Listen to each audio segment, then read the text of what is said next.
Salve a tutti, questo è il primo round del campionato italiano giovanile di debate nella sezione in inglese. Io sono Carla Langella e sono il giudice coordinatore di questo debate. Invito quindi le squadre a presentarsi, la squadra pro, viene dalla Sicilia, The Rossters. Prego. I'm Noemi Vullo and I'm the first speaker.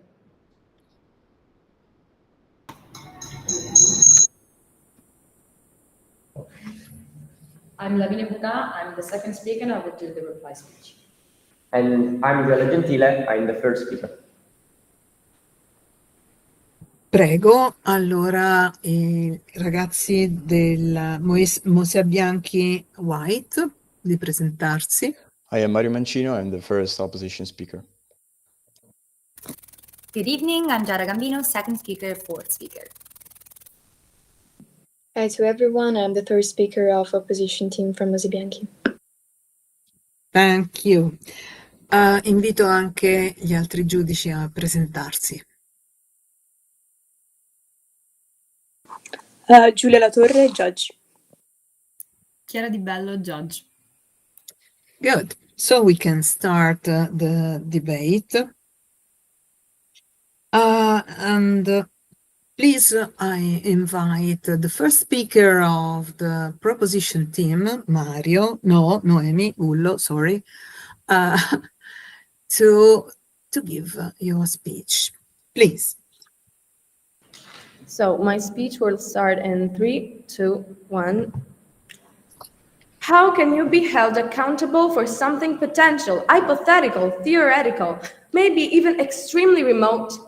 Well, I'm Noemi Vullo. I'm the first speaker of the team that takes the side of the following motion. This House does not hold scientists morally responsible for the possible indirect application of their discoveries. We propose a world where scientists are compelled to pay the ethical bill for the action they've actually made, not the ones they could have committed.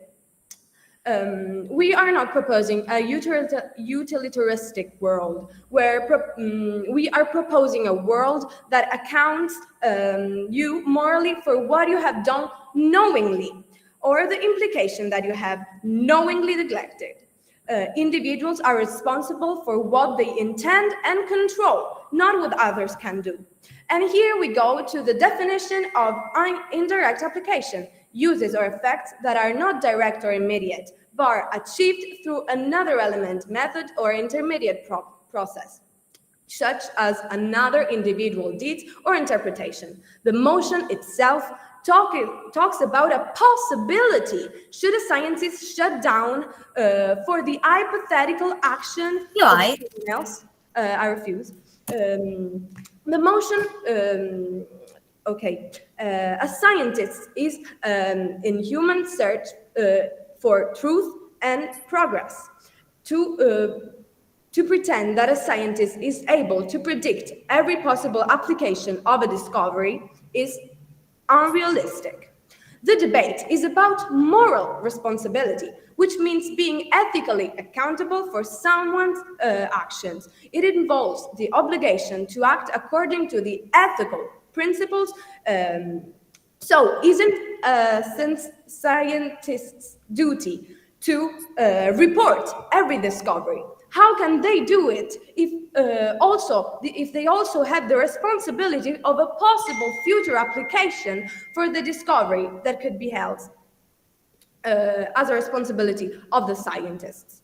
Not to mention the fact that all discoveries are not all discoveries are intentional. Sometimes they just come up during a research. Just to give another definition, the discovery is the process of finding information, a place or an object, especially for the first time.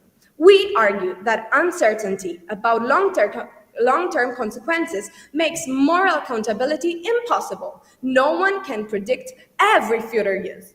In today's rapidly changing world, scientific discoveries are more important than ever. They are the foundation of modern life. From the moment we wake up and check our phones to the moment we go to bed, we are surrounded by the result of scientific process. Holding a scientist morally responsible for indirect consequences is like blaming the inventor of fire for arson, or the discovery of electricity for electrocution. So, if we held scientists morally responsible for every indirect effect of their work, we risk to discourage innovation. Fear of blame, I refuse, would silence curiosity and slow down the process. So the real question is why? Why should we? Shall we assign a moral guilt or blaming for antibiotic resistance, or should we allocate the moral judgment to those who choose the harmful act? We cannot consider someone morally responsible for their actions, which is basically our value. And on this value, we base our three main arguments. The first one is the accountability for one's action. The second one is the impact on the innovation, and I'm going to expand this too, while Lavinia, the second speaker, is going to talk about our third point, which is the moral duty of scientists. Moving on to our first point, would you blame this year's Nobel Prize winner for physics, Michael DeVore, who has studied connection between neural links, because somebody in Russia used to kill people? A scientist is responsible for their own action. If they make a discovery to advance knowledge and promote scientific progress, they cannot be held accountable for how others decide to use it. A science... Yes? If I know that my discovery could possibly lead to something catastrophic, and I choose to ignore it, wouldn't you say that I am responsible for that? I'm saying that is a scientist's duty to report every possible, to report their own discoveries. It's not their responsibility how people use it. Wouldn't it be bad? Wouldn't it be worse if they just ignore that something had that potentiality? Moving on with my point, innovation often carries unpredictable risks through its indirect application, but we cannot make scientists morally guilty for results they never intended or could not foresee. Even if they know in advance that their discovery could be used indirectly in a harmful way, the moral responsibility still lies in those who choose to use the unethical purpose. The key moral benchmark is our action and our intention. If you act with the purpose of helping, you cannot be blamed for someone else's decision to harm. Scientists are accountable for their own discovery and the possible direct application, not for the possible indirect application. And that's where we're moving on to the second point, which is the impact on the innovation. Shall we punish every curiosity that has lifted life expectancy, fed billions and connected continents because someone somewhere might twist the discovery to harm? It will begin that science will be devalued. Science brings process, innovation. How can we produce such effects if we are paralyzed by the anguish of causing the treatment of effects? If your world passes, it will mean that there will be a vast decrease in innovation. Even if a scientist can imagine a spectrum of future uses, imagination is not control. Even if a risk is statistically foreseeable in the abstract, foreseeability without power to prevent, it's not culpability. It is at most a reason to warn, not a basis to condemn. Progress does not collapse with a bang. it withers a thousand deferrals. If we care about curing diseases, decarbonizing the grid, securing food system, and defending open societies, can we afford to teach our best minds that the price of ambition is to retroactive blame for strangers' choices? In conclusion, we defend the motion because we do not consider morally responsible people for others' people choices. I'm done. Thank you. Thank you for your speech. It lasted 8 minutes, 35 seconds.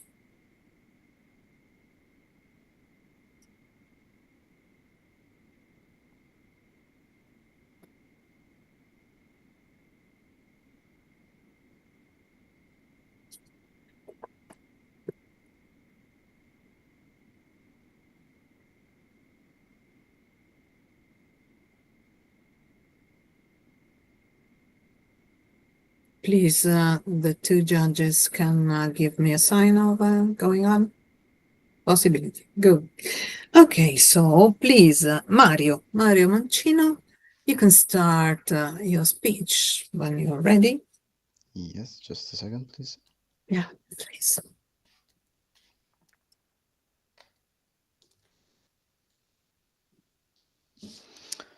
Is everyone ready? We are. 3, 2, 1. Side proposition has shown us little coherence overall on their speech, and now I'm going to show you why. But first, before introducing our framework and our two substantive, let's move on to rebuttal and showing you why is that. So, as I said, they show little coherence overall on their speech because first, they say on their framework that we still we have to consider we have to hold scientists accountable only where they actually know what they did, so the application is harmful, so they know what they did. But then they say to us that these discoveries are unpredictable, there are unpredictable risks, but we tell you that not everything is unpredictable, and we'll show you in our model how we're going to tackle harmful research, because that's what we believe that has that because that's what we believe that has no place in this world. So harmful research, because we tell you that in every research the scientists have to be associated. Their name has to be associated with the research. So in this way, they are not incentivized on doing harmful research. Now, with that being said, let's move on to our framework. So let's start with our model. So panel, we tell you that we don't hold them responsible for unforeseeable actions. For example, dynamite, when it was first used for mining, and later on it was used for bombings and for conflicts. Now, because that would make absolutely no sense, because we tell you that we hold them accountable when first risks are foreseeable, secondly when they knowingly ignore possible harms, as in that disadvantages outweigh the advantages. And then third, they fail to take steps to mitigate foreseeable applications. For example, they know that the risks could be prevented by imposing strict regulations and by taking more time. However, they choose not to do so because it makes the process a lot more difficult and lengthy. Now, mind you, panel, that whether the scientists had a harmful goal in mind or not, this does not matter. For example, whether a scientist who was looking into gene editing had cancer treatment in mind or bioweapons does not matter, because as long as scientists had the fair resources to predict the possible harms and they choose not to do so, well, they are to be held accountable. So what will being held morally responsible mean then?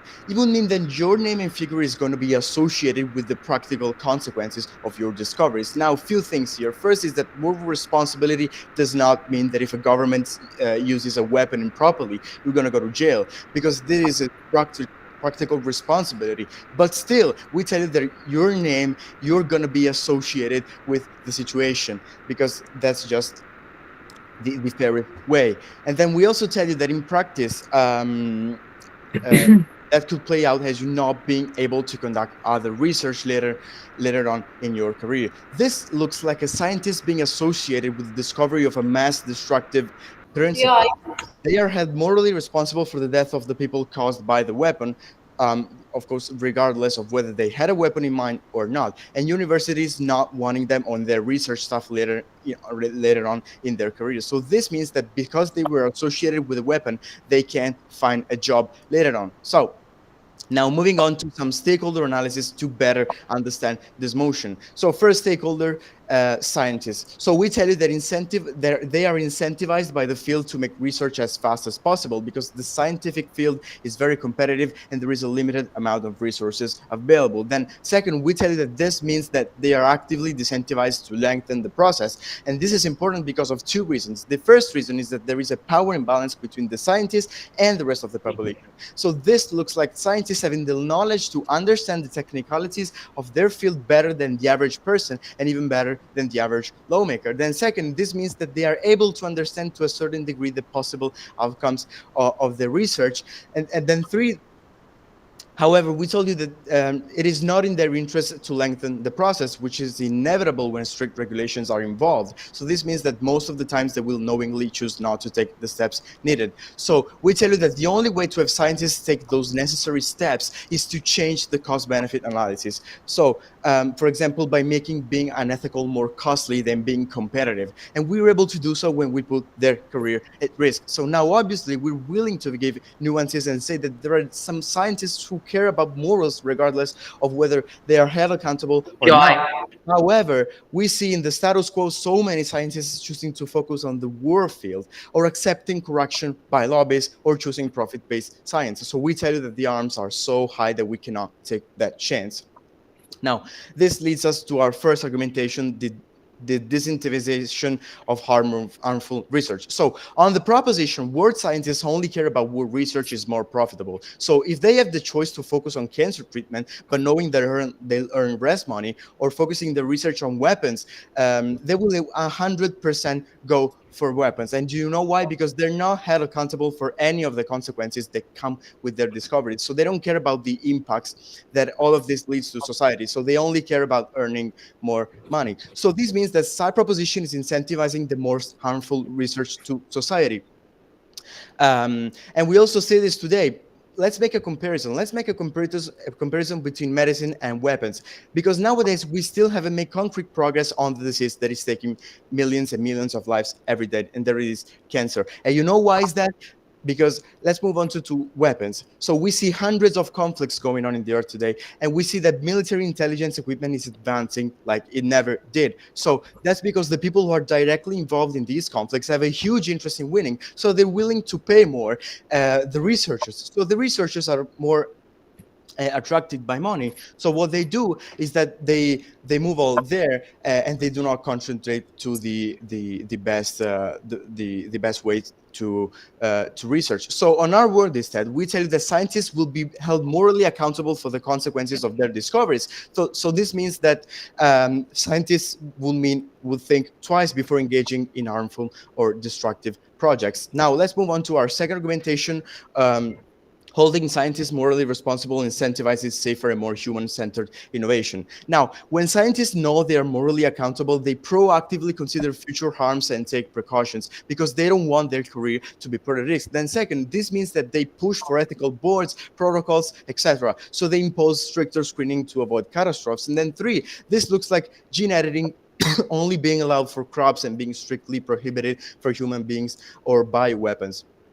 So on probability, we tell you that it is far more probable that these protocols will be put in place on our side because of the lack of incentives, as explained in framework, and then because it is enough for these scientists to believe that they have a fair goal in mind. And then 3, because we tell you that on our side, we force them to look more broadly and to actually understand all of the possible application of the research preventing harms. So this is particularly important because we tell you that scientists know the metric of success includes social benefits. They prioritize research that solves real human problems such as health or food insecurity. So this means that AI will be regulated to improve human conditions and not to steal jobs and leave people vulnerable. So on the comparative, side propositions gives scientists that innovate however they want, but on side opposition is that we impose stricter regulation and progress now has humans in mind and living conditions can be improved. Thank you.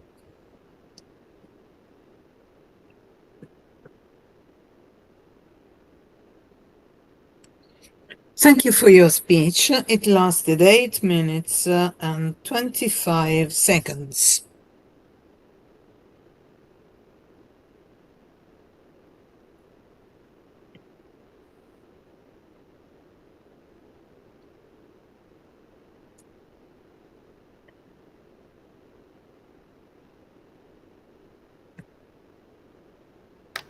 Okay. So my speech was start. Just a minute. Okay, sorry. Sorry. Are the judges okay? Are you? Yes. Okay, then I'll give you the field then, Lavinia. Okay, thank you. My speech will start in 3, 2, 1. Honorable judges, respected opponents, I'm the second speaker of the proposition team. I will first respond to the main points raised by the opposition, clarifying why the reasoning does not hold, and then I will move on to strengthen our own team line, showing why the proposition offers the most logical, practical, and forward-looking position in this debate. So, let me begin by addressing the arguments presented by the opposition team. So, first, if a scientist can foresee one discovery could be badly used, shouldn't they be held responsible? That was a POI asked by the opposition team. Well, the answer is yes. Scientists should be directly held responsible for the direct application, so the one direct application that they cause, not the indirect application and possible application. The motion is discussing whether scientists should be held responsible for the possible indirect application. I refuse. For the possible indirect application of their discoveries. So we're not talking about the application that the one scientist is giving. We're talking about other parts. We're talking about third parts. So we shouldn't be old, responsible, morally responsible scientists for something that is happening on another level. They should be directly held responsible for the things that they do themselves, for the discovery that they do themselves, and the application that they do themselves. And that was our first point, which is accountability for one's action. So we cannot confuse these two things. Our scientists are responsible for the direct application, not for the indirect application. Secondly, not everything is unpredictable, you stated. And that's exactly why scientists should take accountability for their direct actions, not the ones that they cannot predict.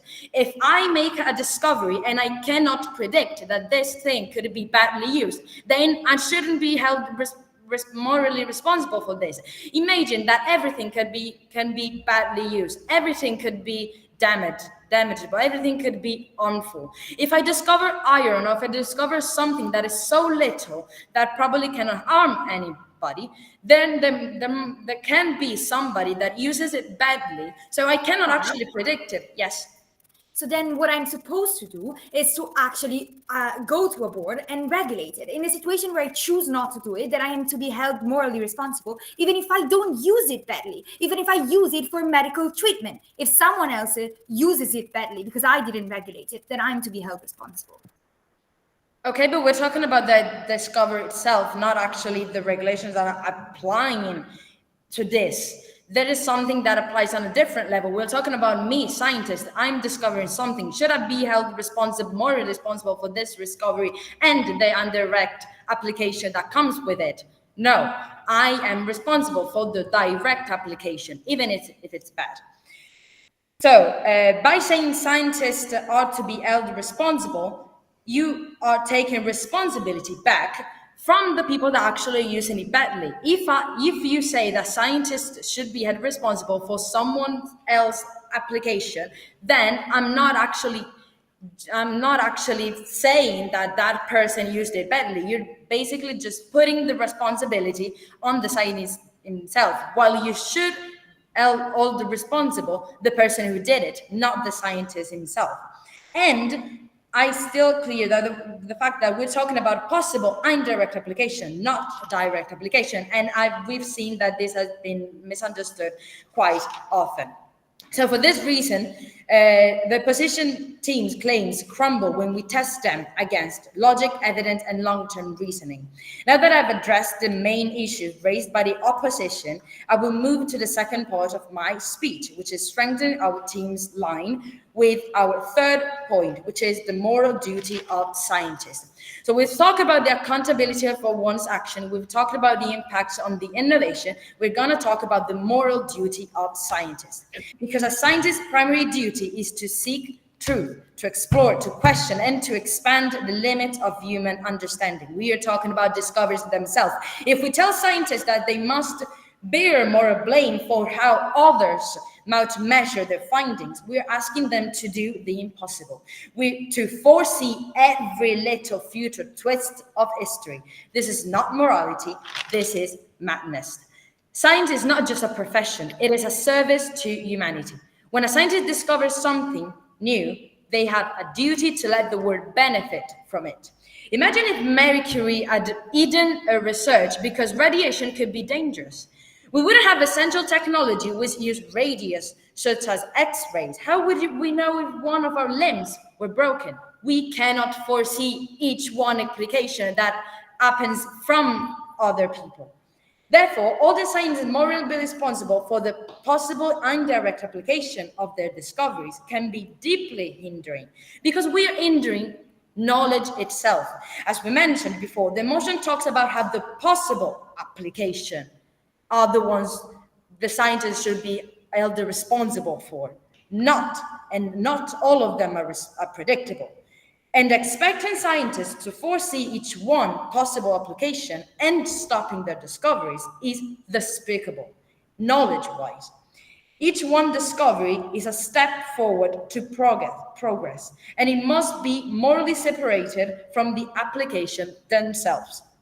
Think for a second.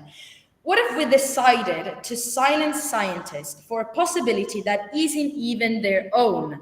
How can we do something like such? If I discover something, if I'm the scientist, and I know that this thing could be dangerous, then I'm directly responsible for this.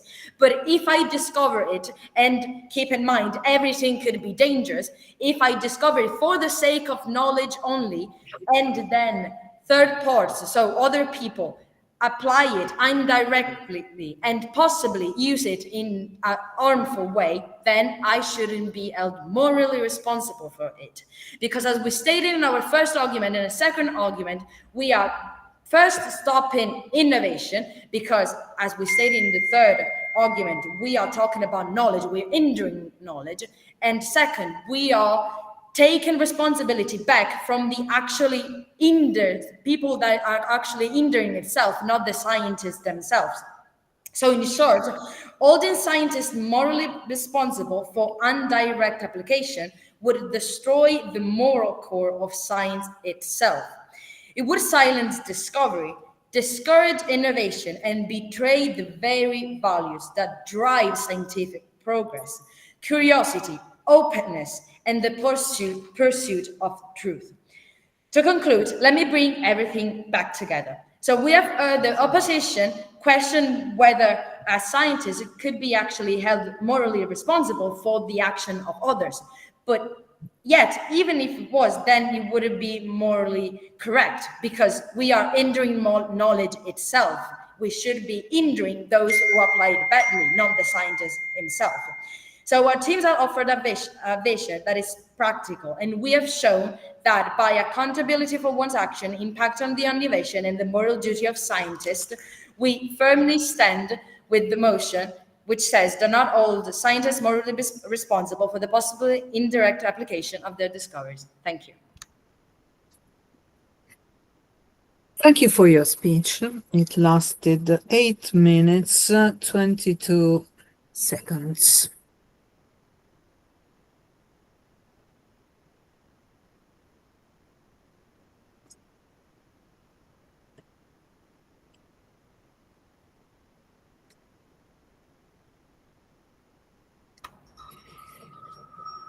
Thank you. Chiara, okay? Avete il point? Julia, okay? Good. So we can go on.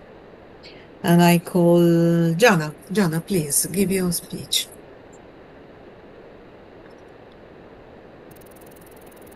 Okay, yeah. Just have a sip of water.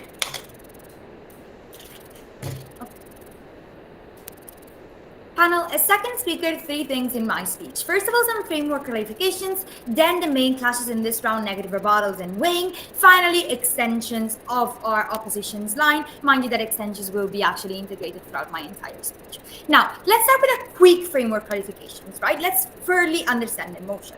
Now, what do we tell you as side opposition? We tell you that we hold you responsible for what you knowingly choose to ignore. That means that if you have the resources to understand there are some possible harms to your discoveries, you should take the steps to prevent these harms to happen, regardless of whether you are the one who directly causes the harms or someone else. You are to be held morally responsible because you had the knowledge.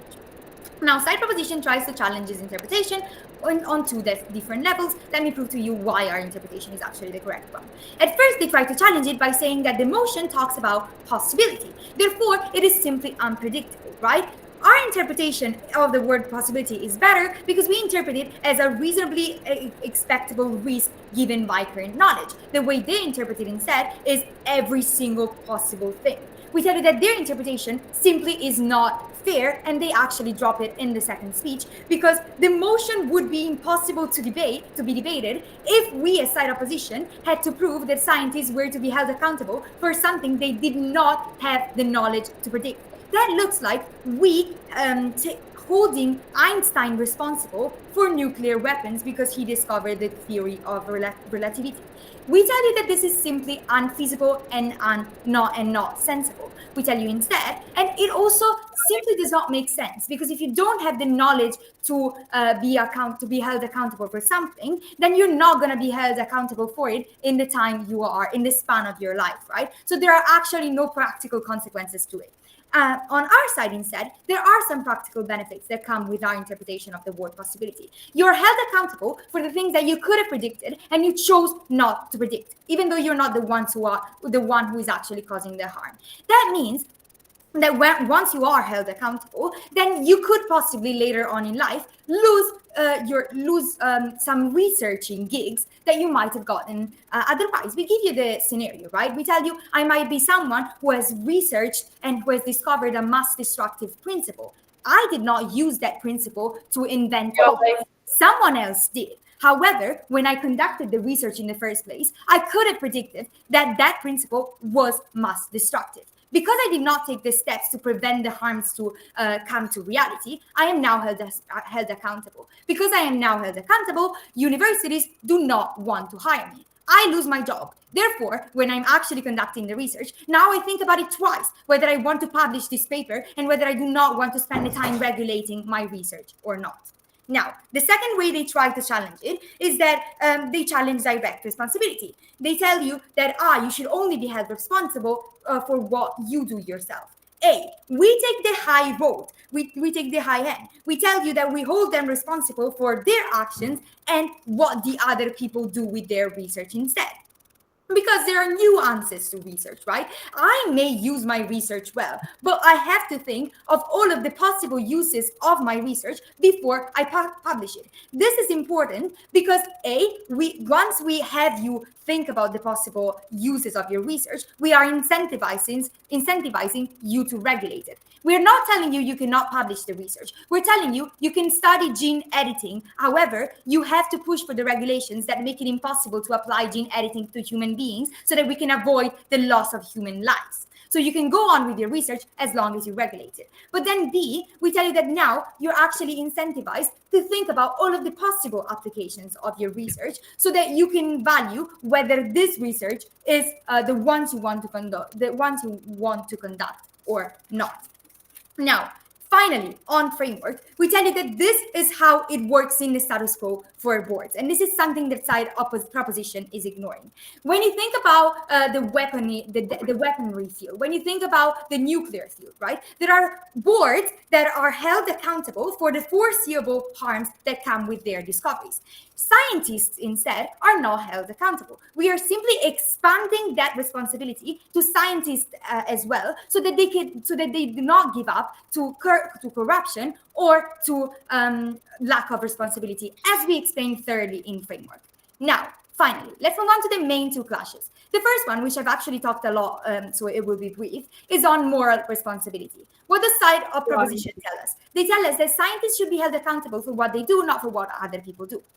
We tell you that scientists in most times have the resources to understand when regulations are needed. They choose not to do it because of the lack of incentives that we give you in framework. And mind you that the scenarios we're imagining is the one where the scientists themselves doesn't necessarily do anything bad with the discovery. However, they don't prevent it either.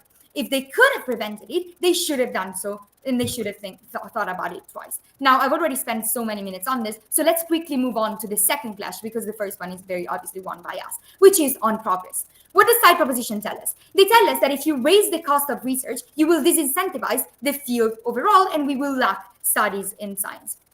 Side proposition makes two key mistakes. The first one, to assume that any innovation is good. The second one, to assume that less friction means more progress. We tell you that responsible incentives don't block innovation, they redirect it towards a safe, socially beneficial research. This is actually better on our side, because when science is well used, we are also able to build public trust, increasing funding and adoption, and therefore we have actually more and better progress. We tell you that and the innovation they are not getting is A, not good because it is not safe and it can lead to mass disruption because it is less there are less incentives to regulate it. But then B, not useful to the actual human beings. Now, before I move on to weighing, I will take a point.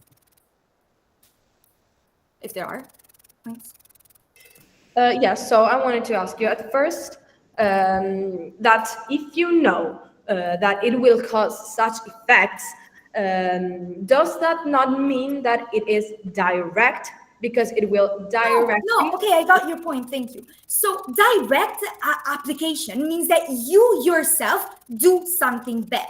If I discover a principle and I use that principle to look into medical treatment, I'm not doing anything bad. But if I know that that principle could be mass destructive and I choose to ignore it because I have a fair goal in mind, because I want to do something good with that principle, but I do not spend the time to actually look into all of the possible outcomes, then I'm not legally responsible for what someone else may do with that principle. But I am morally responsible because I chose not to spend the time looking into all of the possible outcomes. Now, why do we win on weighing as well? Because you weigh the clash on progress on stakeholders. We tell you that we only care about progress if it helps human beings. But then B, we win on probability because we tell you that the dual use and misuse of is not hypothetical. We tell you that the AI militarization, that bioweapons are things that are already happening in the status quo. The only thing that can disincentivize it is to change the cost-benefit analysis. And then finally, you weigh on magnitude because there are existential harms that outweigh slower papers. Thank you so much.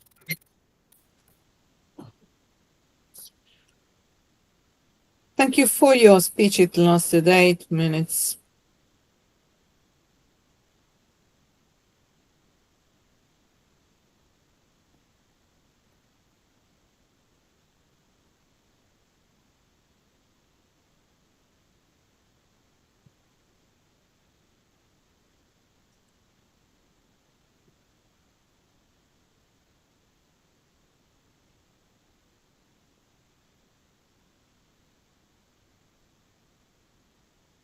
Are the judges ready? Okay.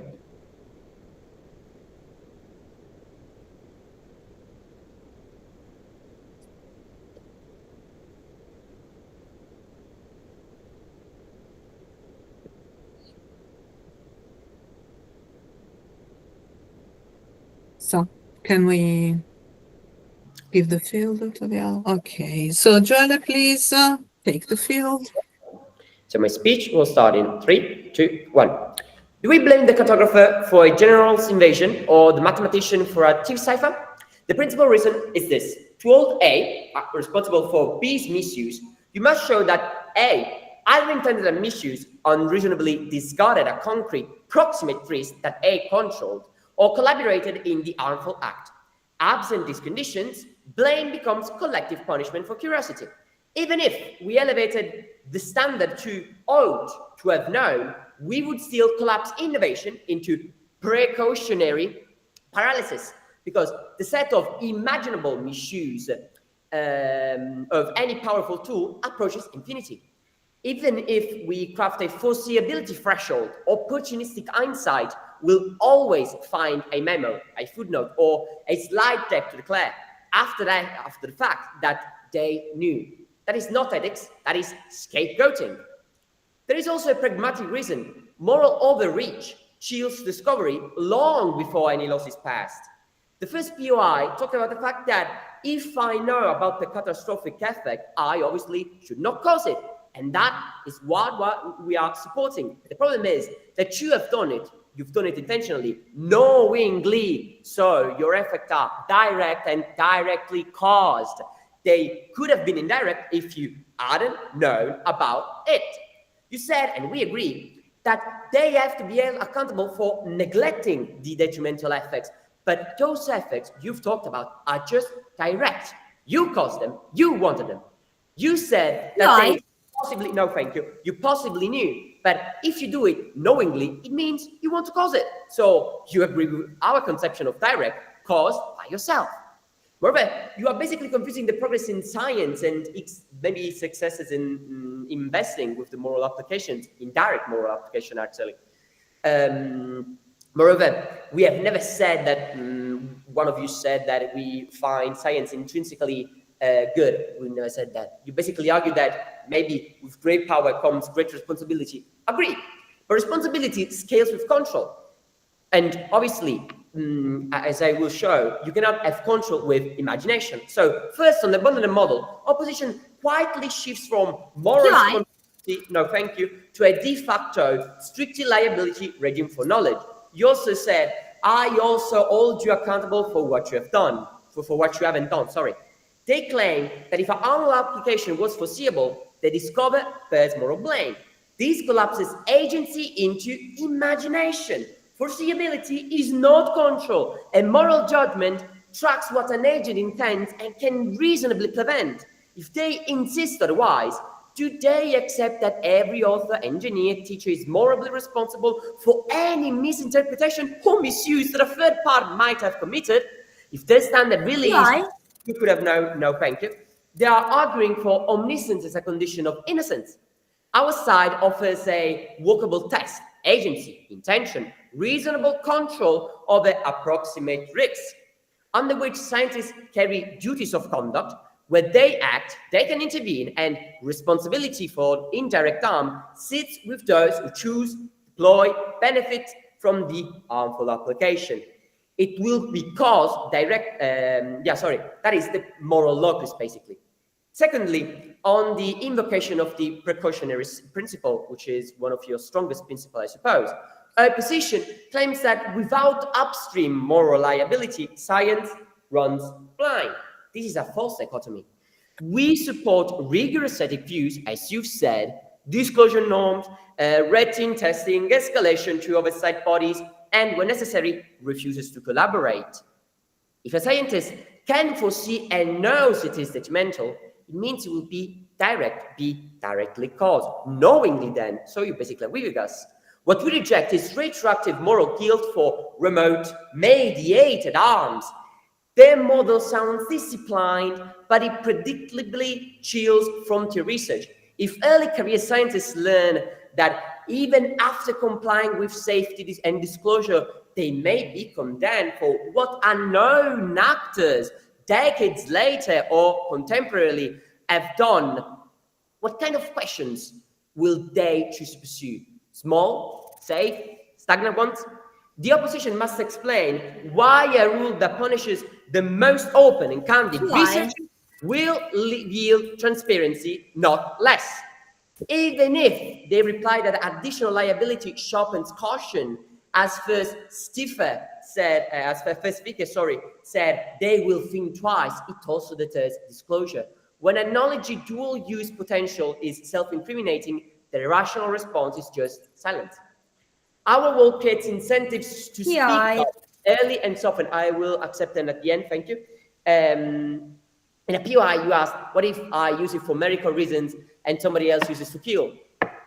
You know, you're not actually using it in a judgmental way. Obviously, you should be accounted for the good deed you directly done and wanted to do. Should you be accounted for something that you haven't done and didn't want to do? No. Third, on the modern leadership narrative, they argue that scientists, by virtue of power, must bear moral responsibility for later misuse. But leadership is about duties of conduct, warning, building safeguards, engaging governance, not about owning the downstream choices of others. The opposition quietly concedes this when they praise scientists who blow the whistle, yet they punish those same actors if harm occurs despite the warnings. The contradiction is fatal. Either warnings matter and performative science remain perpetually guilty regardless of what they do. Our side resolves the tension. When scientists meet the forward-looking duties, responsibility for indirect harm, migrate to those with contemporaneous control over application. Finally, weighing. On principle, our model respects the link between responsibility and control that makes safety coherent.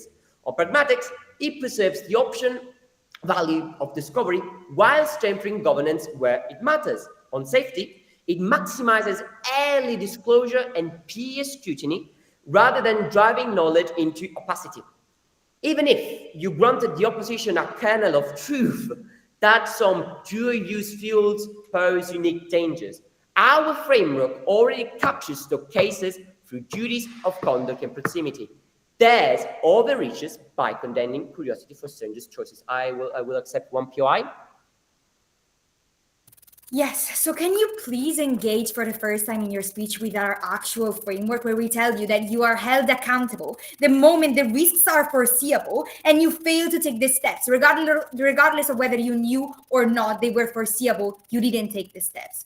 That is undirect. How can something be foreseeable and foreseen by you if you don't think about it? You can't. So it's just something indirect and not direct. It is direct just if you foresee it, and as we've said, you just neglect it. But again, it is direct. So you should engage with us and listen to us. This round revolves on a simple question.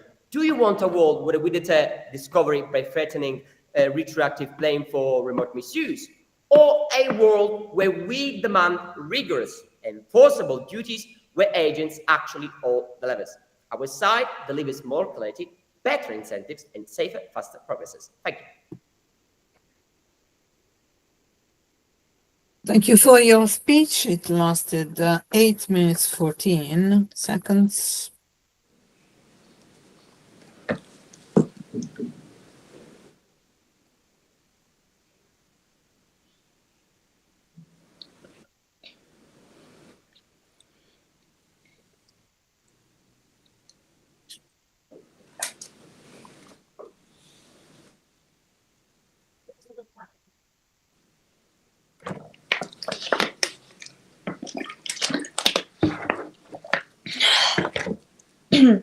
When you're ready. Just a minute, I can't see anymore the judge, Giulia Torre. Giulia, are you here? Ah sì, a me dalla telecamera. Okay, that's it. Okay, can we go on? We can, I suppose.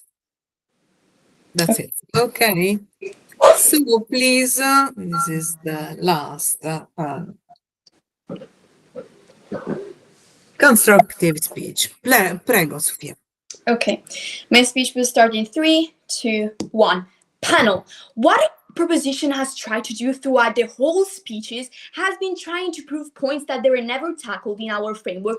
We're only rhetorical, all the argumentations, all their framework, and never tackled the actual problem, and never were practical, and never ever have confronted us in our framework. So because of that, my speech will be provided a clarification of our framework that has been lost throughout the whole debate, and then I will give you the clashes, the main rebuttals of this debate, and then we'll move on some weighing comparative. So first of all, let's talk about our framework, something that is has been completely unforeseen from the part of the proposition.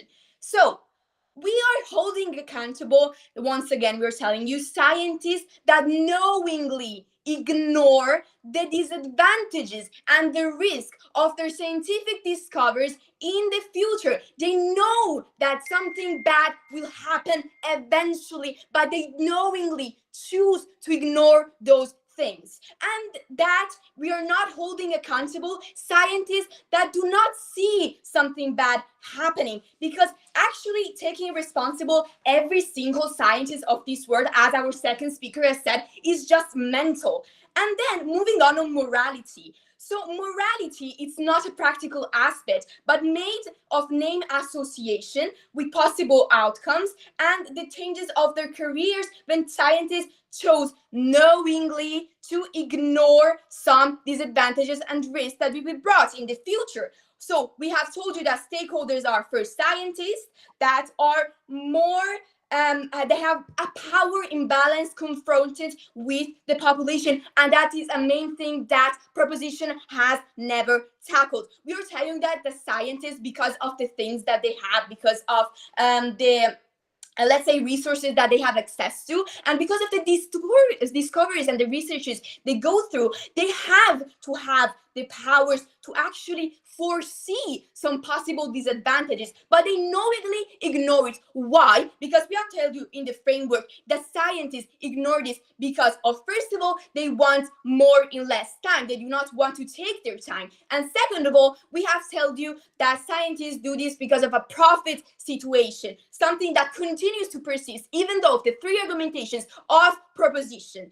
And then we have told you about, in our first argumentation, about the disincentivize of harmful researches and how it directly positively impacts the humankind, and how, and the second one, we have told you about the benefits for humans, as in the, for example, the AI field. And then as third and most of all, the chain of responsibility created in the government. Then we have told you, once again, I want to say this again because it's so important and has been lost, knowingly ignoring, choosing to ignore. And the possibility that has been something that is being rebutted by the proposition is that in certain fields, not every single, I refuse, every single field of the scientific world. So with saying that, let's understand what actually indirect and direct mean.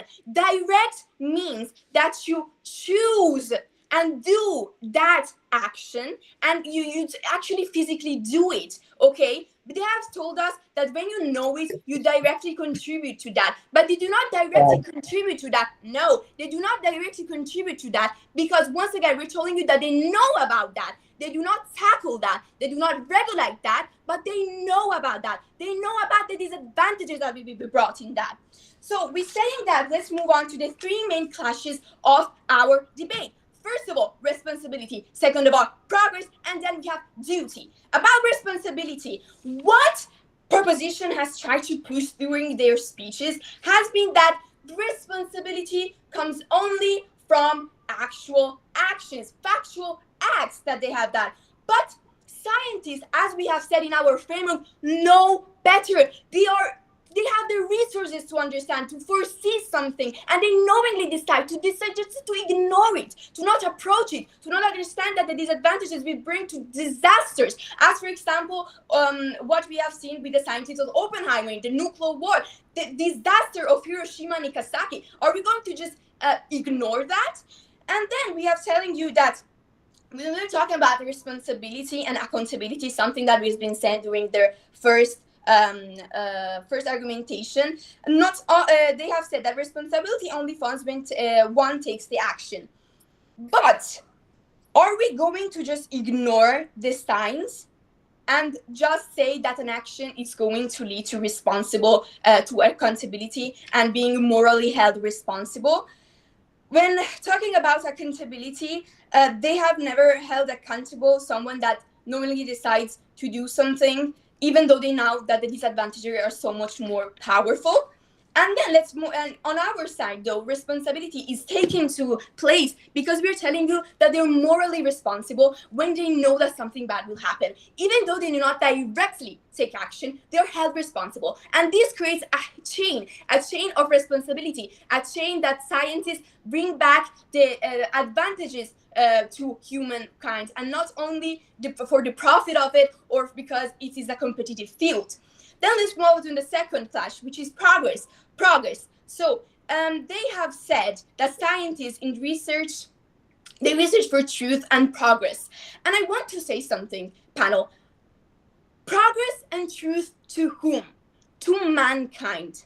When scientists decide knowingly to take actions and do something, conduct researches and discoveries, when they know that something is going to go wrong, when they knew it and they foresee it, that whole process of progress and truth goes down. Because progress to whom? Truth to whom? To humans, but they do not actually bring any benefits to them. Well, on our side, we have told you that we bring benefits to them because we tell you that we create a chain of progress, not only in the scientific field, but also in the government.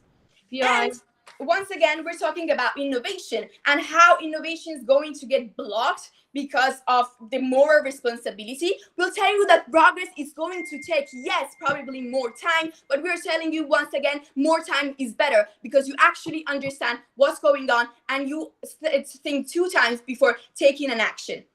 Then let's talk about duty. So while on their side, the duty of the scientist is only regarding the scientific field, we're telling you that in our side, it's also on the morality, when you knowingly know something. So let's do a weighting comparative in a briefing. Well, on on the proposition side, they only tackle the rhetorical parts. They do not ever tackle the framework. They do not solve the problems that we have in the scientific world, in the status quo. They do not acknowledge the fact that scientists actually do have the possibility to foresee problems. We're telling you that in our side, because they're morally responsible, their names are taken and the faces are recognized with certain actions, certain things, even though indirectly. We're telling you that this leads to eventual progress and benefits to all stakeholders, especially when talking about scientific field. So actual changes that are brought for mankind, and mankind, we're talking about changes that we bring to benefit their lives, and governments that will take up a more responsible choices. Thank you, panel.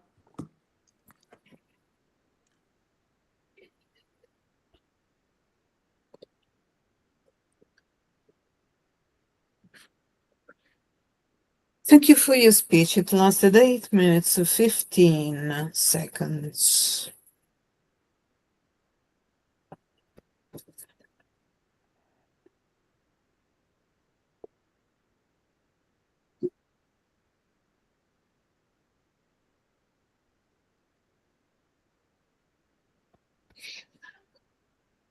So we're over with constructive speeches and we'll listen to the replies of the 2 teams. And Giada is going to give us the reply for the opposition. Please. Okay, so if everyone's ready, then my speech will start in 3, 2, okay. In my speech, 2 main clashes. What side proposition brought you to the table? What side opposition brought you? Why side opposition is the winning team? So let's start on the first main point of contention, which is moral responsibility. Side proposition tells you that scientists are only responsible for their own actions because A, otherwise it would be unfair to them, and because B, people won't research on science anymore because they would be too scared to do it. What do we tell you? First of all, that it is fair, because if the harms that are the outcomes of their research are foreseeable, then the scientists should look into it. If they choose not to do it, it is their fault. They are to be held accountable. Now, there is one key issues that we have brought in the first speech opposition and that we have specified, and side proposition has chose to ignore. When the motion specifically talks about the indirect application, they cannot stretch the motion so far to say that the thought of them choosing to ignore the possible harms of their research is application of the discovery itself. When we're talking about indirect applications, that means that someone else is applying the discovery made by the scientist in an improper way. What we told you from the first speech on is that if I, as a scientist, have the resources to predict the possible harm, I should do something to prevent it. The moment I choose not to do it, I am to be held morally responsible. Because it is an indirect responsibility, I'm not going to go to jail for it. However, I have a moral responsibility because I could have done something to prevent the mass destructive principle to be used in the wrong way. And I chose not to do it. I wasn't the one who did it incorrectly, but I chose not to prevent it. Therefore, I am morally responsible. This is very, very clear. It is very, very fair. Side opposition's valid. But then on the second point of contention, which is on progress, we tell you that progress will still happen because the incentives to have scientific research are still there. We tell you that researching on the medical field, for example, in the second speech, in the first speech, in the third speech, simply that incentives to research on the medical field are still there. What is going to change is that we're going to focus on preventing the wrongful application of the discoveries. That means that I can look into gene editing. However, when I do look into it, I need to understand there are possible harms that come with gene editing, and so I should stop, lengthen the process, and talk about it with lawmakers and actually prevent the harms with regulations. At their highest ground, there's going to be less research on fields that are going to be at higher stake, and that are going to make scientists scared. What are these fields? These are fields like the weapons fields. These are fields like extremely dangerous fields.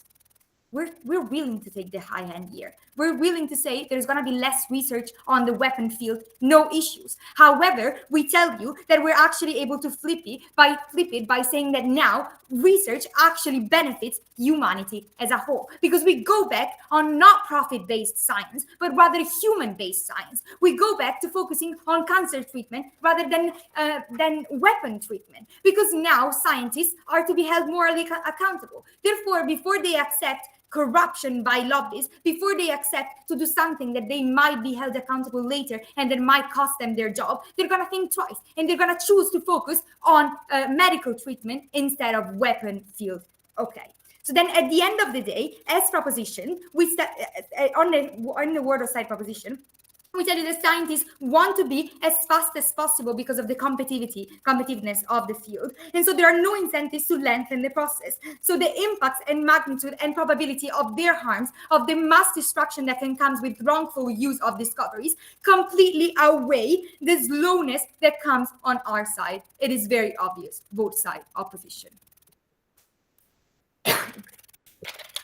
Thank you. Your reply lasted 4 minutes 23 seconds.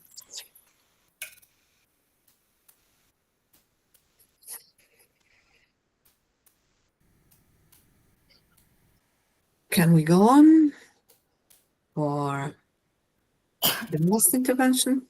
Okay, so I call Lavinia. Lavinia, when you're ready, please.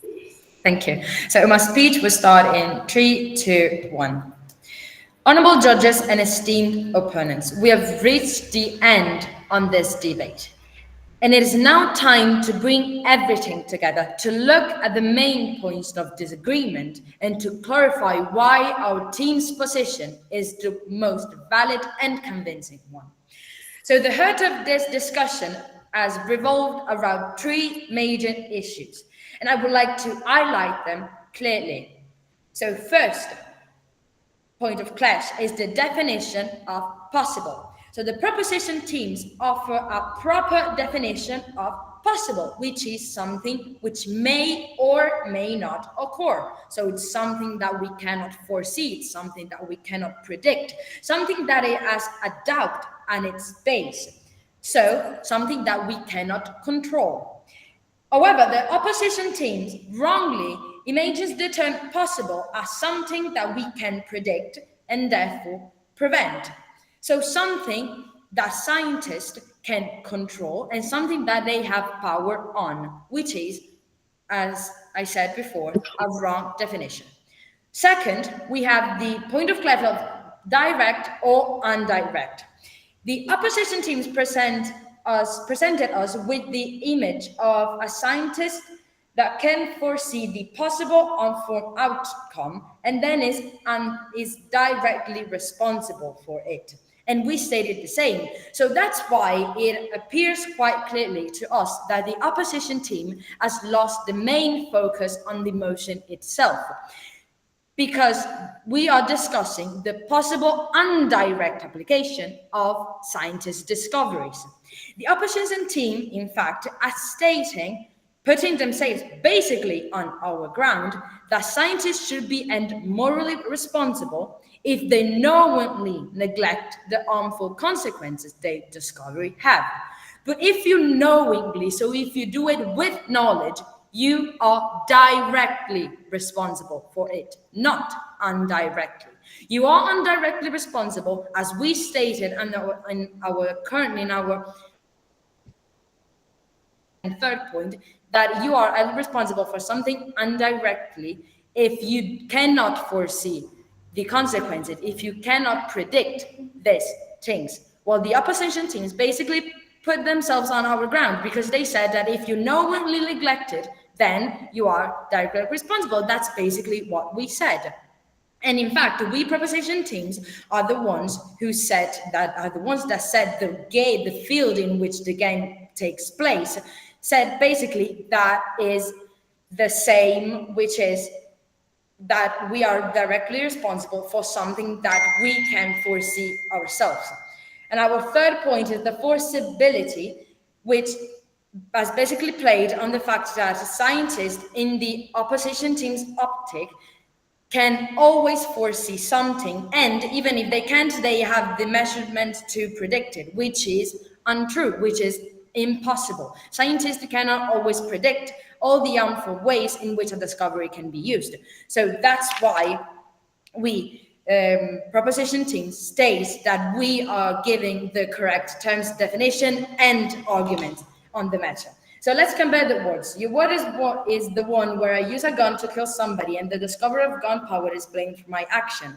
I will attribute guilt to the assassin rather than to somebody innocent. So justice, are you willing to live in a world where justice works the other way around and finger is pointed to the non-guilty? Do you want to punish the ones who deserve to be condemned? That is up to you. Thanks for listening. Thank you for your speech. So it lasted 4 minutes and 4 seconds. Yes, I call for an applause for this interesting debate.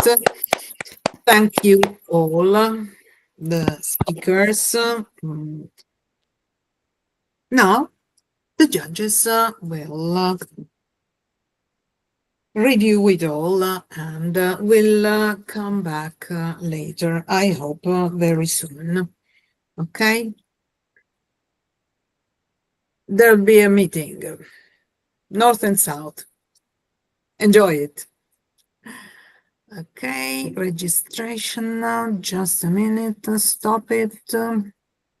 Yes.